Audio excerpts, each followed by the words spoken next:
In Los Angeles, where dreams are born and hopes are dashed every day, angels are invisibly present. They are silent observers, guides of souls, comforters in moments of grief. They see everything, but do not interfere. Their task is only to accompany the souls of those who go to the next world. Among these angels stands out Seth, young and filled with compassion. He pays special attention to people, trying to understand their essence, their aspirations and frustrations. Together with his friend and mentor, the more experienced angel Cassiel, Seth daily asks the dying the same question: what did you like most in life?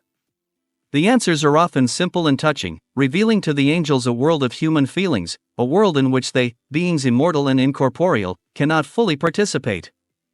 They can see the joy in the eyes of lovers, hear the laughter of children, feel the despair of those who have lost loved ones, but they themselves are deprived of the ability to experience these emotions. Seth, unlike many other angels, is not satisfied with the role of a bystander. He is tormented by the question of what it means to be human. What does it mean to feel pain, love, fear, joy? He wants to understand what drives people, what makes them fight, love, suffer.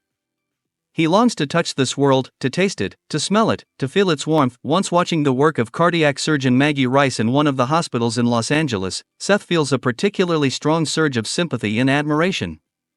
Maggie is a talented and dedicated doctor. She fights for every life, sparing no effort and time.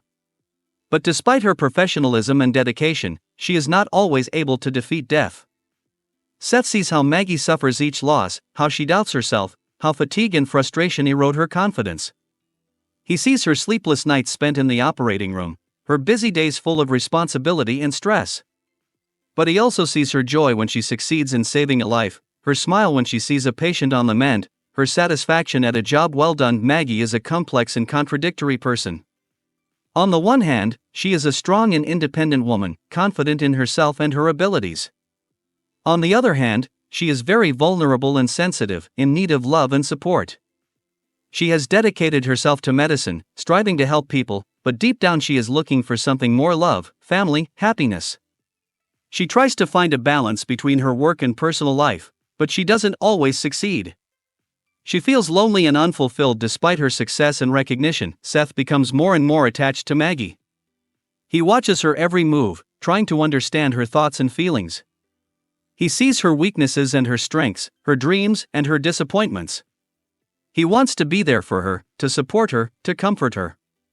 He wants to share her life, her joys and her sorrows.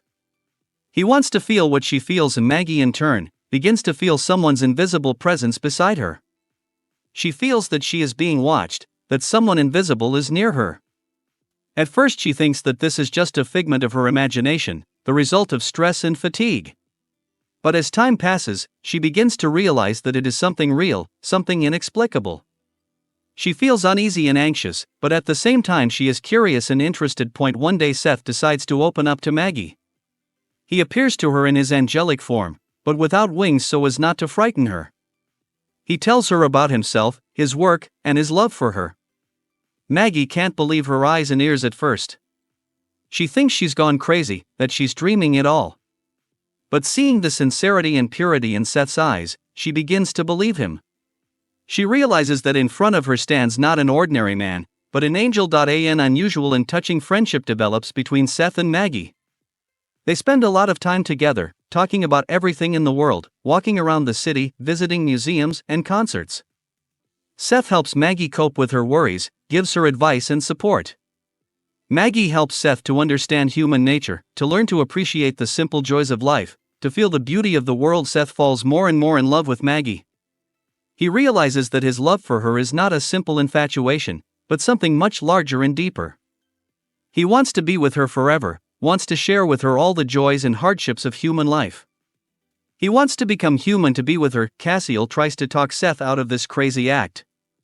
He explains to him that angels should not interfere in human affairs, that their task is only to observe and guide. He says that Seth is making a mistake in giving up his immortal self for a mortal woman.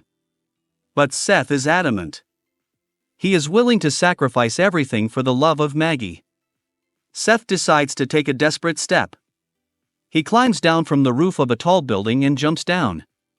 The moment he falls, he loses his angelic powers and becomes human. He feels pain, fear, hunger, thirst, all the things he could only observe before. But he also feels joy, love, and hope as Seth finds Maggie and tells her what happened. Maggie is happy and surprised at the same time.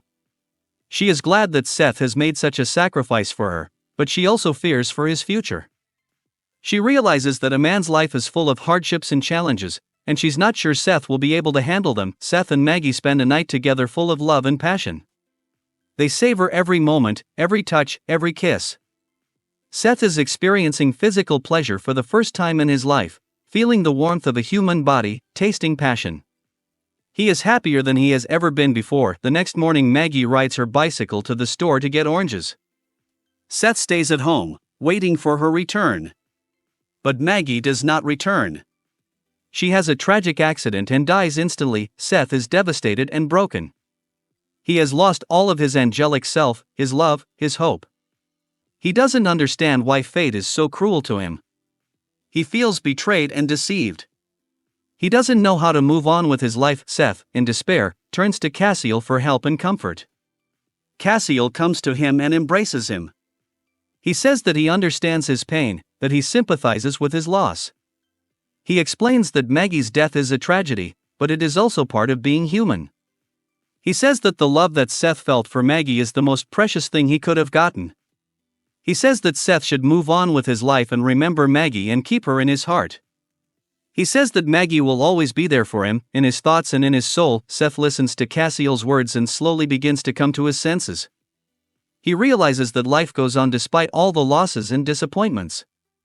He decides to follow Cassiel's advice and start living again. Seth gets a job, makes friends, and travels the world. He tries to find meaning in his life, to fill the void left by Maggie's death. He remembers her every day, and her love helps him move forward. He visits the places they were together, rereads her letters, revisits their photos. He keeps the memory of her in his heart as his most precious treasure. One day while walking in the park, Seth meets a little girl. The girl approaches him and tells him that she saw his wings when he was an angel. Seth is surprised and asks her how she knows. The little girl replies that angels are always around us, we just can't see them. Seth realizes that the angels are indeed still around him, that they are watching him and supporting him. He realizes that his love for Maggie was not in vain, that she changed him and helped him become a better person. He realizes that life is a precious gift and one should appreciate every moment spent on this earth. Seth continues to live his life, remembering Maggie, and that love is the most important thing in life. He has learned to love, feel, and empathize, and that makes him a real person. Although he can no longer see the angels, he knows that they are always by his side, guarding him and guiding him on life's journey. He is no longer an angel, but he is still a special person who has come to know the love of an angel. He doesn't regret his decision because he knows that his love for Maggie made him happy, even if only for a short time. He is grateful to her for opening up the world of human feelings to him, for teaching him how to love. And he knows that their love will live forever in his heart and in his memory.